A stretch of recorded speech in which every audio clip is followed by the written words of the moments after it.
You're listening to Exploring Anime with Friends, a JMO for Real podcast on YouTube, Spotify, Apple, and all major podcasting networks. I'm your host, JMO!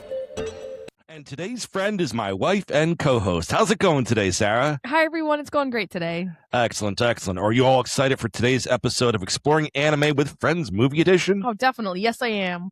All right, Teru. Today we will be diving back into the Studio Ghibli catalog, and we will be exploring the world of Spirited Away, a coming-of-age fantasy released in July of 2001. First, we will meet our main character, Chihiro, and learn a little bit about her as her and her family move to the countryside. Afterwards, we will learn some about the strange world out there and how it crosses over with part of the spirit world. Then we will meet Yubaba, who runs a hot spring for the spirits that need to recharge and refresh. And finally, the big conflict of how Chihiro, or should we say Sen, tries to get her parents back from Yubaba. And if you like what you're hearing today, remember to check us out on social media. Like, subscribe, and follow that button right down there. All right, Chihiro. Sen. I mean, Sen. Yeah, we'll explain the significance of why she's also called Sen later on, but talk to us a little bit about Chihiro. So Chihiro's a young girl. She's only 10, so pretty young, pretty much still learning how everything works. And they're moving. And what's more nerve-wracking when you're that old than moving away from all your friends and going someplace new? Yeah. So she's in the backseat of their family's car, and she just clearly doesn't like the situation she's being thrown into. Yeah, I mean, she has a bouquet of flowers that's wilting, and she's like, why did it take so long to get me a bouquet just to go away? Like, yeah, just for the flowers to die. Just finding any sort of reason to complain and not take it well, right? Yeah, which, I mean, 10. I mean, yeah, she's losing all of her friends and she's having to restart new. It's terrible for a 10-year-old. Honestly, it's terrible for any age, isn't it? I remember moving and, I was probably 5 or 6 and just remember hating the fact that I was moving. Yeah, no, 100%. No one likes starting over in a new place, especially when you're going from the city to the country or the country to the city. Mm-hmm. And her parents let's just talk about terrible anime parents for a moment, right? I mean, I don't know if they bust the top 5, but they're pretty terrible. No, because they're not important. They don't do anything like abandon their child when he's a baby and tell them that they don't want to see him and track him down on their own with their hunter license. And they don't fuse their child with their dog. Just to give two of our regular plain old ordinary people, yeah, they're pretty crappy parents. Yeah, it's more the attitude from them is more like, get over it. This is happening. This is what it is. And that's not a great attitude to take with kids. Yeah, you can do that, I guess, but there's better ways. And the crazy part is, they get to a point where they know they're clearly on the wrong path, and the dad's kind of like, I'm still going this way anyway, because this way has to happen. It's like that terrible stereotype, yeah, men that don't want to ask for directions. Right? Geez. And it leads to a path that is clearly an abandoned building of some kind. Oh my god. And he's like, I'm going to go exploring and leave my wife and daughter in the car. Well, no, I think it was just her. I think the wife was pretty cool with it. Yeah, and she's like, you know what? You're right. I'm going to go exploring too. We'll just leave our daughter behind. Her 10-year-old in the car. Yeah, on a back road in the middle of nowhere. What is going on in these people's heads? I don't know. Maybe it's a different culture thing, but I don't think you leave 10-year-olds in a car. I could be wrong. Yeah. So that's what Chihiro has to deal with. She has some pretty rotten parents, and she's moving to a brand new area, having to start over. Yet somehow in there's still something that can be built upon, because we really see some great growth on her throughout the whole absolutely. thing. She starts as someone who's soft, who doesn't know how to work. When she has to do some chores throughout the course of the movie, and when she has to do actual hard labor, she's struggling. But she is determined, isn't she? She's very determined, yes. Talk to us a little bit of some of the development that we've seen in Chihiro through the course of this film. I mean, she's put in a rough situation where in order to, I don't want to jump straight in, but in order to get her parents back, basically, she has to work. Yeah. And I mean, I would hope no kid would try to take the easy way out and just be like, well, Guess I'm an orphan now. I would really hope that would Well, not you be wouldn't the have case. blamed her with the two of them, with right? with how it all played out. Might not blame her, but she's like, she's toughing it out. She's doing the things that needs to get done. Yep. And like you said, she has high determination because she's not just going to leave her parents behind. She also has a kindness. She has a deep compassion. She does. In that opening scene where she first meets Curmudgeon or whatever. No, Curmudgeon's his name now. Calling him Curmudgeon. Kamaji. Kamaji. I mean, Kamaji the Curmudgeon. He is. But with those little soot spirits are putting coal into the fire. One of them falls and drops the coal, and she picks up the coal, basically saves the little soot fairy, and she carries the coal over to the fire for it. But with that kind spirit, she also doesn't have clear boundaries either. Well, they take advantage of her. All the little soot guys are trying to bring her their coal to take to the fire. Yeah, so it's all kind of of them. crazy. She's getting overrun. But yeah, she has that compassion. When people get hurt along the way through the course of this film, or when people get transformed into something else through the course of this film, she's always there to help. Absolutely. Let's jump deeper now, because this is a very fascinating world. As we said, they go down to an abandoned path, and because why not? They eventually soon discover that it looks like it's an abandoned amusement park. So, of course, they go in, and the father's like, "What's that smell? Smells like food." Pretty much.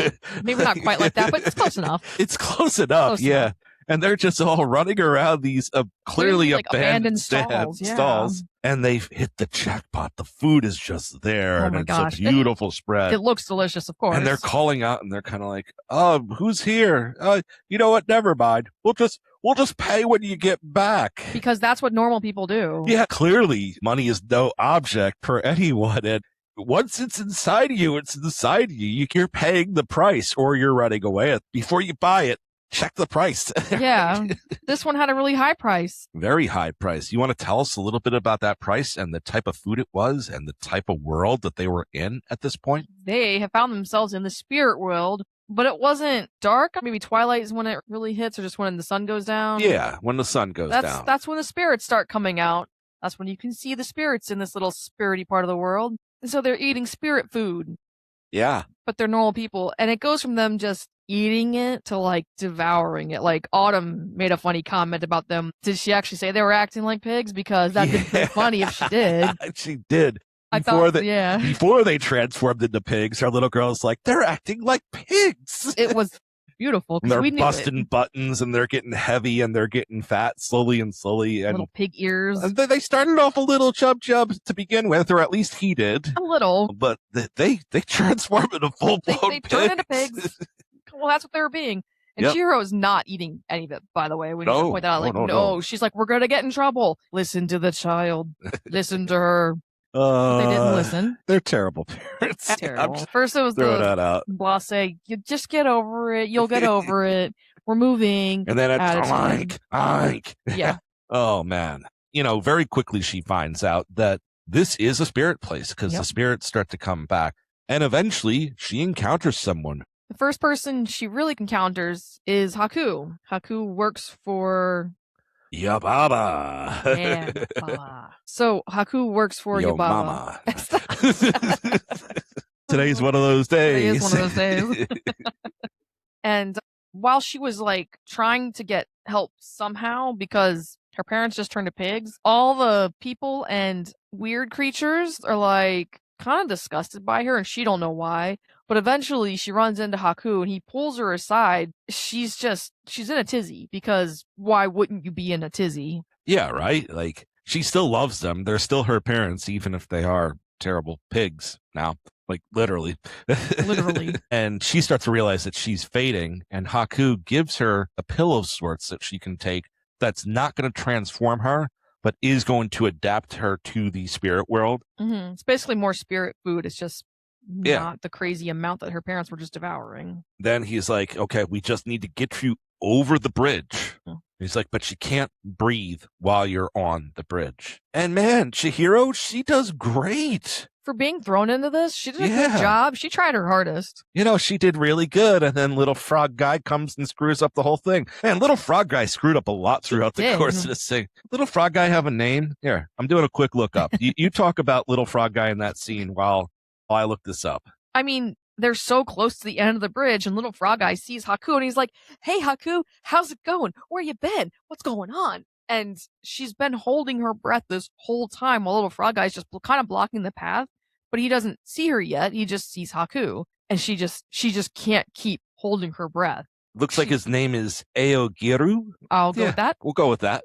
So either way, he's not trying to be a pest. Oh. But he is. And he doesn't try to be a pest later when he becomes the host for No Face. But that's something we'll cover a little later on in this. She has stumbled upon a bathhouse for spirits. Talk to us a little bit about this bathhouse, its purpose, and how things run. I mean, I'm sure there's plenty of spirits that just go to chill. Bathhouses are nice. It's also a place not just to chill and relax, but like rejuvenate. Yeah, they refresh their spirit. Refresh their spirits. It's big. It's a pretty big place. It's like multiple floors, and you get special bath tokens that will give you the water. And there's different sizes of tubs. There's like giant size tubs and regular, like normal humanish size ones. And it's different type of waters that get put in. Waters, different soaps. It's all good. The one in charge of that's Curmudgeon. Well, he's in charge of keeping it warm, I think. Well, he's in charge of doing the specific waters because, as you saw in the opening scene, he is down below grinding all sorts of herbs, flowing the water in. So different spirits need different types of things. All right, but the reason why Chihiro's in there in the first place is because Haku tells her, you need to get a job. Because Yubaba cannot turn down a contract if the person asks for a job. She could try to sidestep it. She could try to send you away without getting it. But if you get Kamaji to get you to Yubaba, and you get Yubaba to give you a job, you can work to save your parents. Well, at first, she just walks in and she's freaked out because little soot things everywhere, and he's kind of spidery in the way he looks. Yeah, but it's kind of cool because he can elongate and he can transform different legs in and out. Yes, he but to can have a body. A 10-year-old first coming in on this, I'd be freaked out. Heck, to a 40-year-old first coming in on this, I'd be freaked out probably. And he's like, "Go away." She's like, "I need a job." And he's like, "Go away." And she just keeps being insistent. Like, "I need a job. I need a job. I need a job." He's like, "I have enough workers." And there's all these little soot sprite things running everywhere, getting the coal and stuff. Yep. And again, through determination, eventually he's like, "Fine. Go to Yubaba. You can have a job." She gets to Yubaba, and after some negotiations that seemed way too one-sided in the side of Yubaba. Oh my goodness, right? Chihiro basically says, "I'm not going. Like, you're going to have to do whatever you're going to do, or you're going to have to give me a job." She then starts spewing about, like, "Oh, I hate the fact that I have to give people work," and so on and so forth, and she's writing it all out. She has Chihiro sign a contract, and Chihiro's name becomes Sen, because they start to lose their name. And as long as she has their name, and they don't know their name, they can't leave. So one thing that Haku does, he is able to hold on to her old clothes. He's able to hold on to her old shoes. And he's able to hold on to the card that meant so much to her in the opening scene that has her real name on it. And she's able to actually keep a hold of it because Haku's taken a fascination to her because he remembers her from a time in his past. And he doesn't know when because he doesn't remember his real name. So it's a fascinating connection that they build together. True friendship. It's true caring. It's when two people really care about each other a lot. It is absolutely beautiful. So Yubaba gets her some work, introduces her to Lin, and talk to us a little bit about Lin, what she'll be doing, and the conditions that she's working under. Lin's fantastic, by the way, because you see Lin initially when Curmudgeon tells Chihiro to go see Yubaba. Lin's the one that actually walks her up most of the way. So when Lin suddenly appears to take her to where like she'll be staying, she's like, yeah, come on, let's go. And then as soon as the door closes, she's like, "I knew you could do it." So she's like the silent fangirl. Yeah. Like, "Come on, let's go, let's move. Oh my gosh, you're in. Awesome. Let's go to where you're going to be." And she hooks her up with a bed and some food and some drink. And I'm going to have a quick sip right now because I'm going to have some of our energy drink here. Yes, if you want to experience the energy drink that is Dubby, a much healthier, no sugar added, no preservatives added energy drink, you should definitely order it. Go to Dubby.com and type in the code Exploring Anime 524. That's Exploring Anime in all caps. You can get a 10% discount. And honestly, it tastes pretty good. It does taste pretty good. I don't have mine in a fancy W cup. I just put mine in a bottle of water. I think this is the hydration. This is a lemon flavored one, or lemonade flavored. And I think it's a little too strong, so I actually use a little less. So I like that I can set it to what I want it to taste like. Yeah.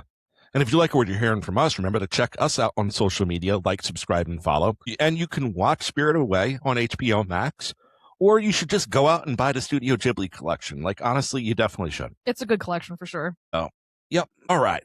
But talk to us a little bit more about Lin and how Sen gets broken in. I mean, she's a human, so everyone is complaining that she smells. And Lynn just kind of rolls her eyes and is like, okay, in a couple days, after she's had a little more of the spirit food, the smell will go away. So just chill, guys. But no one really gets that close to her except for Lynn. And their first job, wonderful job, probably because she's a human and maybe a little bit of hazing going on. It done stank.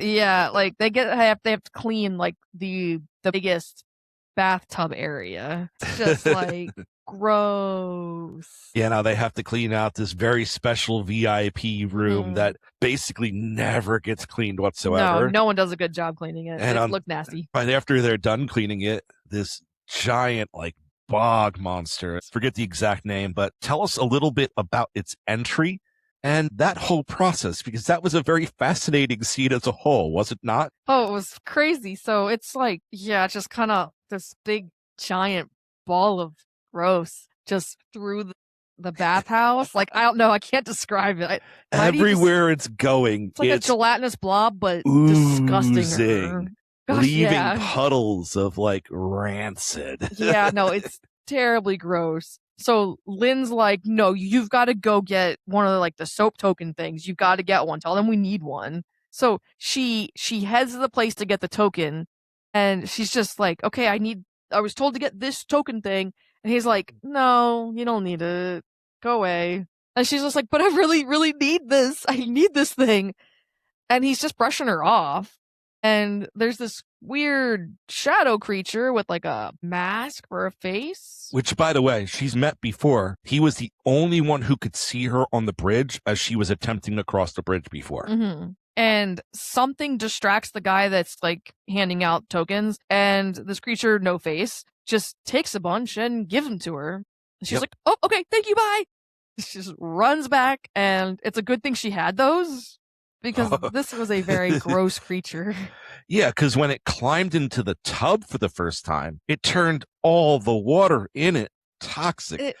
The beautiful bath that they had drawn, it's all just muck and murk at that point in time. So she just has to continue to use more, and she allows the water just to flow down on it. And eventually, as she's trying to clean this thing, she notices there's something inside of it. Ooh, what's that? And she's like, there's like a lever in here. By this point in time, everyone's going frantic. Yubaba realizes what's going on, and she's like, that's not a poison spirit. That's something else completely. And she helps tie something on to whatever lever is inside of it. And Lin and Sen and all of the attendants, they're all helping to pull. Well, Yubaba doesn't pull, but she's using magic and whatnot because she's a witch. She's a witch. Which we didn't say before. We didn't. That'll come up more when dealing with her sister soon after this. And they keep on pulling and pulling, and eventually they pull it out, and they pull out all sorts of trash and fishing line and the kitchen sink. I'm sure the kitchen sink is in there, and carts and whatnot. All the gunk is pulled with it, and there's a river spirit on the inside who just got tangled up initially. All that yuckiness. And he is so thankful that he sends gold out with it too. And obviously everyone's like, gold, and Yubaba's like, that's my tip. But the river spirit is super thankful and actually gives her something edible that can be used in a regenerative fashion. And Sen's kind of like, oh, I'm going to use this on my parents to turn them back from being pigs. Mm-hmm. That was obviously her original intention, but not how it gets used, because other things come up before then. We'll come back to that, though. Now, at this point in time, No Face has been welcomed in. Yes, he has. And he has seen that gold seems to be very appreciated by all of the people around. So he starts to pass out gold. Well, first, he gets a host, right? By giving them some gold. Little The little frog guy. spirit from before, he's trying to scrape through the cracks in the floor to get some of the gold that might be gold dust that might be left over, right? Mhm. And No Face is kind of interesting. He can just like hold out his hand and just wiggle his little fingers and gold just falls out. And our Mhm. little froggy friend is like, "You have gold? I'll take some of that." Yeah. And then No Face eats him.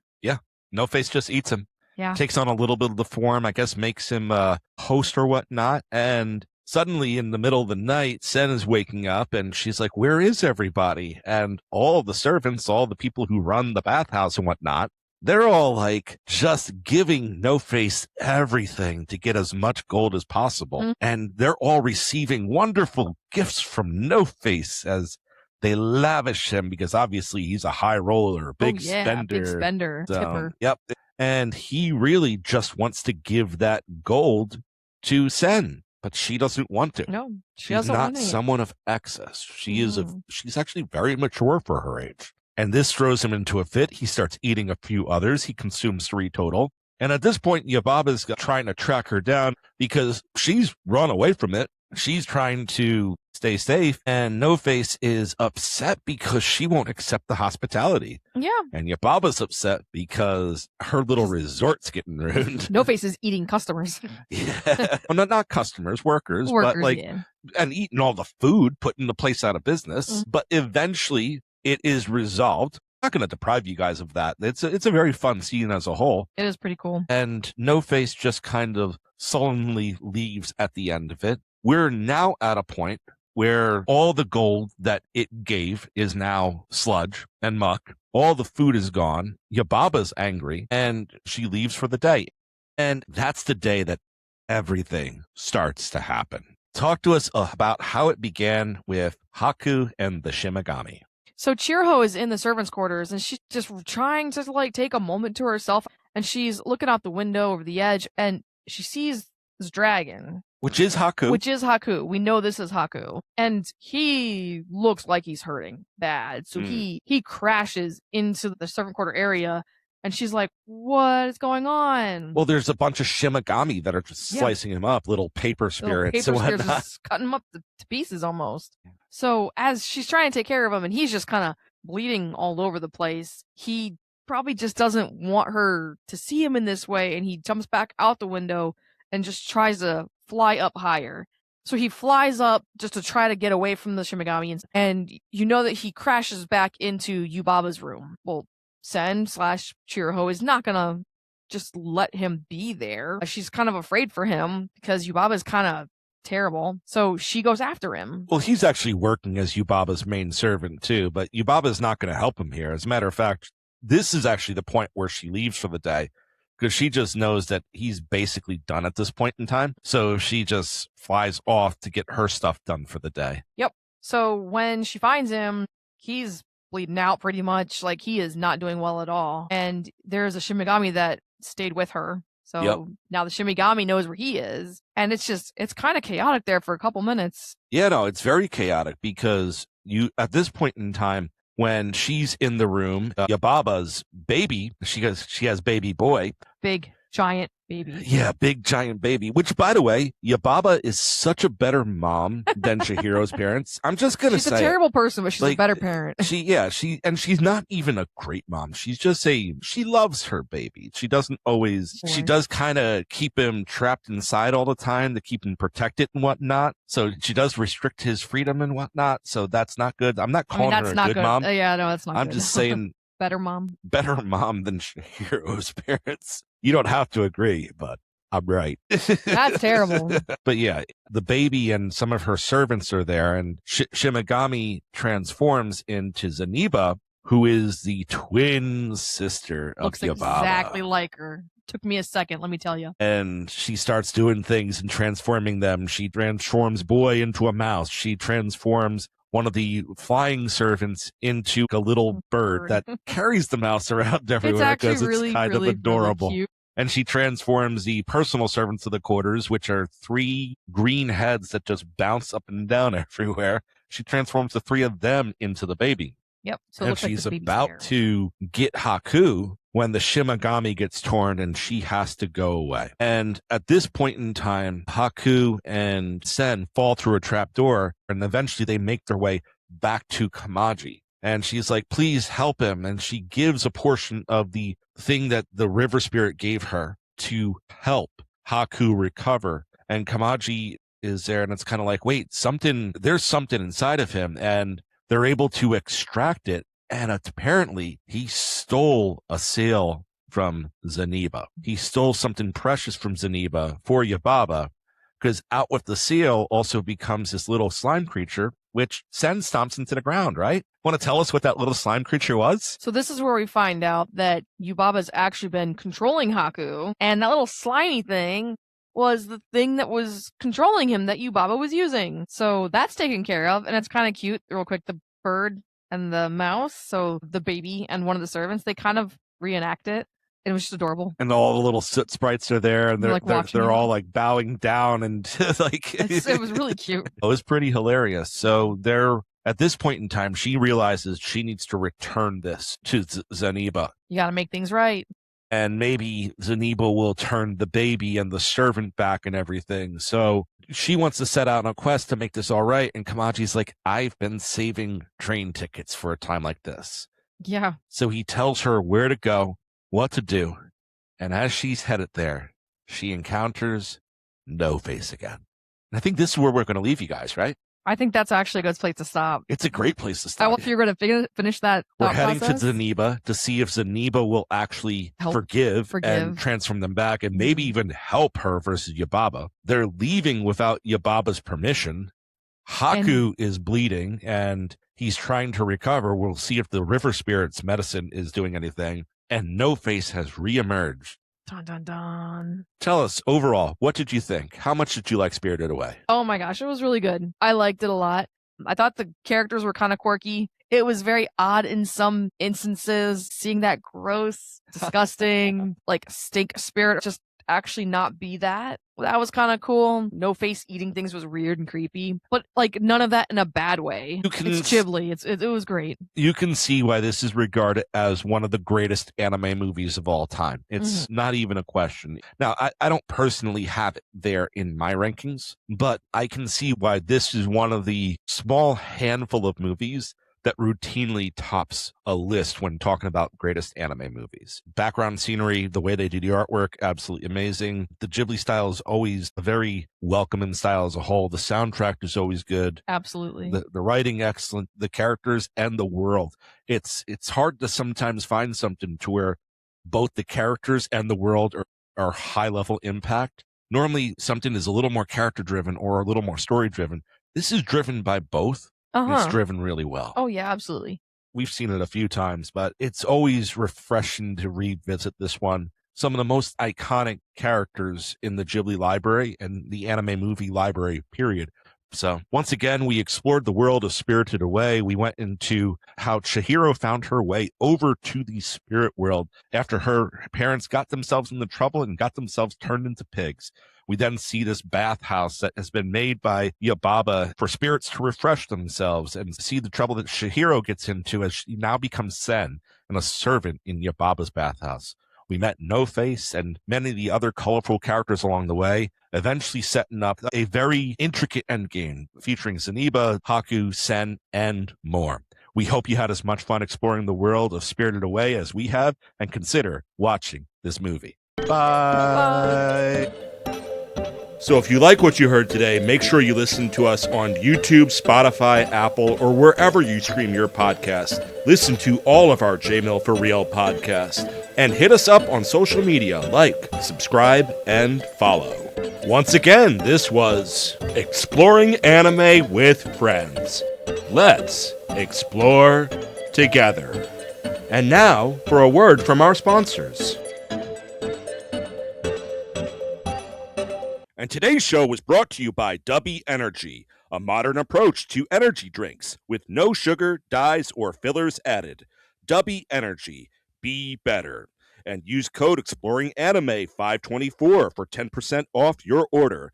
That's EXPLORINGANIME524, one word, all capital letters, for 10% off your latest Dubby Energy order. Link listed in the show notes.